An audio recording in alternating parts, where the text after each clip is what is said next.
জলীয় বাষ্প সেটা কিন্তু ফ্লো করছে। তো এটা খুব সুন্দর, এবং বাড়ির মধ্যে বাড়িটা যদি কুলিং করার প্রয়োজন হয় তাহলে এই ধরনের পোর্টেবল এয়ার এটা কুলার আপনাদের ইউজ করতে অতি পারেন। প্রয়োজনীয় থ্যাংক ইউ। আমার মনে হয়, হয়তো আপনাদের কাজে লাগবে, কারণ প্রচণ্ড গ্রীষ্মকাল, আর এই গ্রীষ্মকালে এইরকম ধরনের কুলিং করতে অতি প্রয়োজনীয় বলেই আমার মনে হয়। তো এটার মধ্যে আমি জল উপরে ঢালছি, অর্থাৎ ওয়াটার রিফিল করছি। তো এটা দেখতে পাচ্ছেন যে ডবল এন্ডেড স্প্রে ফ্যান, যের কথা আমি কালকে পোস্টে বলেছিলাম। তো এখন আমি এটা কিভাবে চালাবো সেটা আপনাদের দেখাচ্ছি। তো এটার উপর জল রিফিল করলাম, রিফিল করে নেওয়ার পর এটাকে চালানোর জন্য চেষ্টা করছি। দেখুন এটা চালাচ্ছি, কিন্তু এটা চালু হচ্ছে না।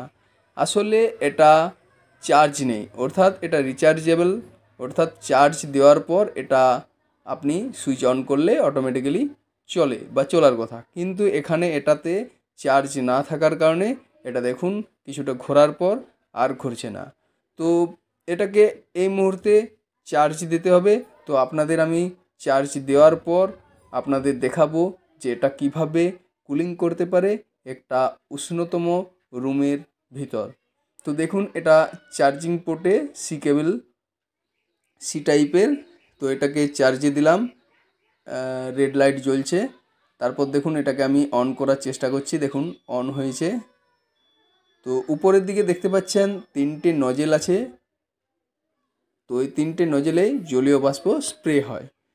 তো এটা স্প্রে হতে শুরু করলো, আর এটা আছে রোটেশন সিস্টেম, অর্থাৎ আমাদের যে টেবিল ফ্যানে যেভাবে রোটেশন হয় ঠিক একইভাবে এটাও রোটেশন হয়।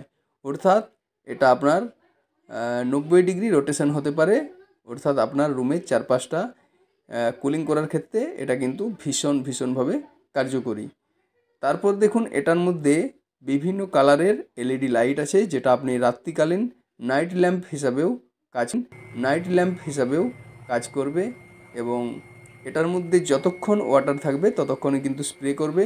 তবে সম্পূর্ণ ভর্তি করার পর মোটামুটি 6 ঘন্টা থেকে 7 ঘন্টা স্প্রে করবে। তো বুঝতেই পারছেন যে এটা কুলিং করার ক্ষেত্রে ভীষণ উপকারী এবং খুবই গুরুত্বপূর্ণ। আর এটা যে দুটো ফ্যান আছে সেটাকে আপনি উপর এবং নিচ উভয় ক্ষেত্রে করতে পারবেন। সর্বদা আশা করি আপনাদের এটা কাজে লাগবে, আর আপনারা এটা ইউজ করতে পারেন এই প্রচণ্ড গরমে বাড়িকে কুলিং করতে। তো ভিডিওটা কেমন লাগলো, আর এই যে গেজেটটা, সেই গেজেটটা কেমন লাগলো আপনারা জানাবেন। Thank you.